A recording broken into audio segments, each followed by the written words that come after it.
This is my first episode of Tales of the Lone Wolf, where I talk to you about what it means to be a lone wolf.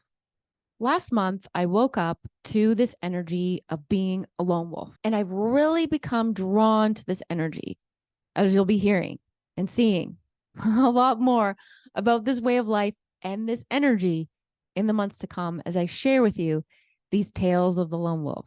In today's video, I go into a little bit of the actual history of the lone wolf, the real animal, and just look at how there's some overlaps. But how do we talk about the lone wolf from a human perspective? I want you to consider a different take on the lone wolf as someone who carves their own path and has a consistent urge to break away from norms and packs.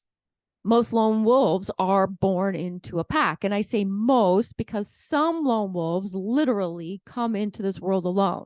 Some of them are adopted at birth, or they experience the loss of one or more of their parents at an early age. For me, I was born into a pack of one, meaning me and my mom. My dad was there too, but he was a lone wolf and he was always off doing his own thing. So he left when I was 2 and he formed a new pack of his own with a new wife and 2 kids.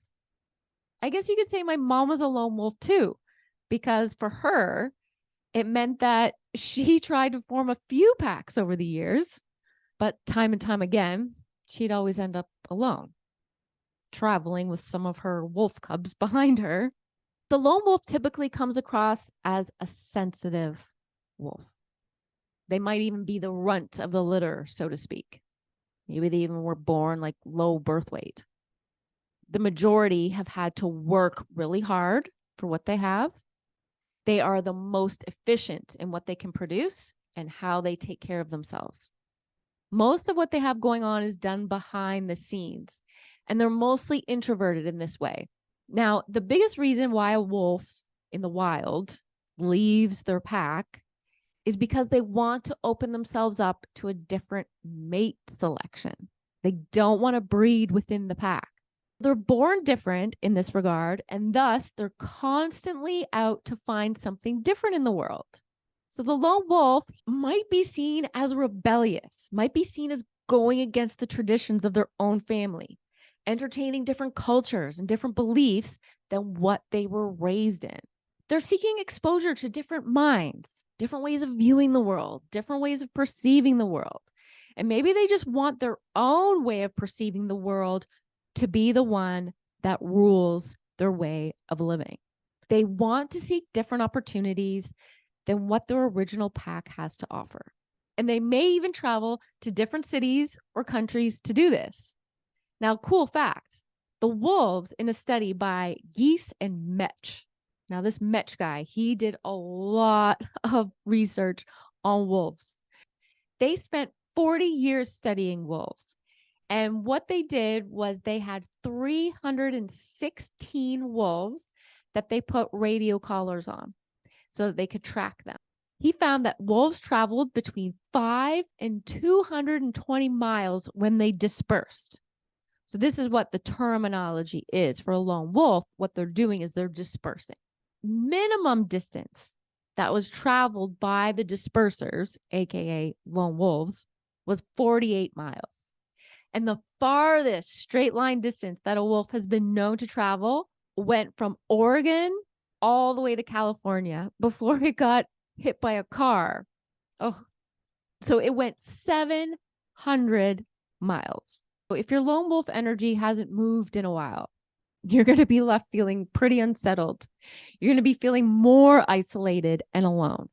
You probably have this urge to travel and to move and to get out and to go places, not necessarily with anyone else, just on your own, to go and explore and to see new sights and to experience new places that you've never seen before.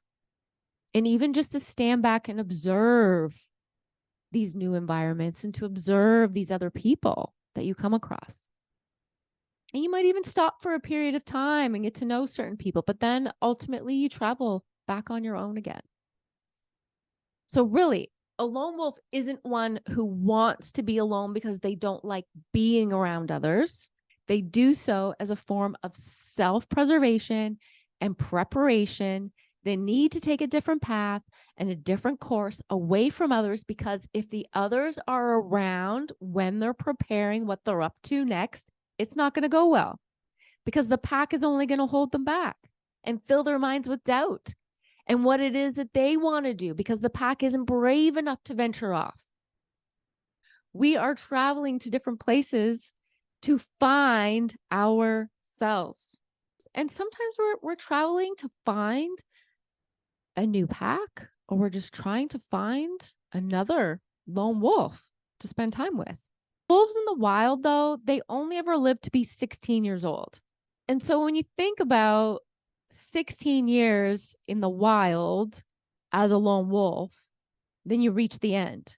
But for humans, by the time we reach 16 is kind of the age when we're thinking about our own dispersal. Is like when we're thinking about going off on our lone wolf path. And we still have so many years ahead of us. And what I see happening is we go off on our lone wolf path at a very young age. For me, it was when I was 18. It was as soon as I could disperse from the home, I was out of there. And I was very much alone. And I did not have an urge to form another pack at all. I did not have a pack of friends that I spent a lot of time with. I was in that lone wolf energy, and I was studying and I was observing during those years. And I would align myself with another lone wolf who was a toxic lone wolf and who made me feel guilty for being the lone wolf that I was. So I struggled a lot during that time in my life. And then you carry on to like the next decade, where let's say I take myself to being 26, where I find myself lone wolfing again, i.e., single, no relationships, still don't have any children. I'm loving that second chapter of lone wolf energy. But then another lone wolf comes along that wants to walk alongside me on my path. And I accept that lone wolf for another 10 years in my life, right? So I have very short periods of time of actually being in my lone wolf energy before I allow another lone wolf to carry me along. And this is what I said in my previous video about the wolf in sheep's clothing and me being the sheep in wolf's clothing. Like I was in a sheep energy when really I was a wolf. And then here's a wolf who's showing up, who's trying to pretend like he's some sheep. So, then I go another 10 years, then I have my own little wolf. And now I've created a little pack. But the thing is then after about, 10, 14 years, I dispersed again. So I got a divorce. As I carry on in another leg of the lone wolf journey, going out on our own is a means of survival, like leaving unhealthy homes, unhealthy relationships, feeling a sense of not belonging. Like it's like when the parents divorce and the two lone wolves have gone their own ways, and are the little wolves like traveling back and forth? I feel like after a while, they kind of get tired of going back and forth. And after a while, they're going to choose one of the lone wolves to stay with. Or what ends up happening is they get old enough where they just go off on their own lone wolf path, which is what happened to me.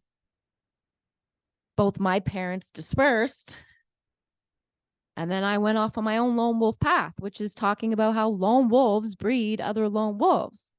So unlike the lone wolf in the wild, who only lives to be 16 years old, by the time we're done with this lone wolf journey, we will have taken so many solo trips. And some of our time alone may last several years, or it may only last a few months. We might come across other lone wolves that we spend a season or two with. But then it's time for us to move on our way again. If you're not embracing your lone wolf energy, you're going to stay in a pack with a toxic wolf that holds you back from really owning your lone wolf energy, your true lone wolf energy, which is your authentic self. You stay the sheep in the wolf's clothing. So if you're stuck being a sheep and you're not moving enough and you're allowing yourself to be herded around while you're actually a wolf, you're not going to have an enjoyable life. You're going to feel really disempowered in your wolf energy. And lone wolves are travelers, right? So don't forget that. Lone wolves by nature are travelers. They move a lot. They do have a mind of their own. The way they see things, the way they perceive things, the way they understand things, and the ways of the world are not always aligned with the way other people do. It's hard to convince them of your opinion, although they will consider it and they won't deny you from your belief, but they're not easily swayed. The lone wolf are the only ones who will forge the path to the future, forging this path of the future for human consciousness and evolution. They are emotionally resilient. And even if this is due to being hurt in the past, their emotional resilience is a sign of strong emotional intelligence and not a weakness of emotional vulnerability. Well, that's all I got for this episode of Tales of the Lone Wolf, and hope to see you back for the next one.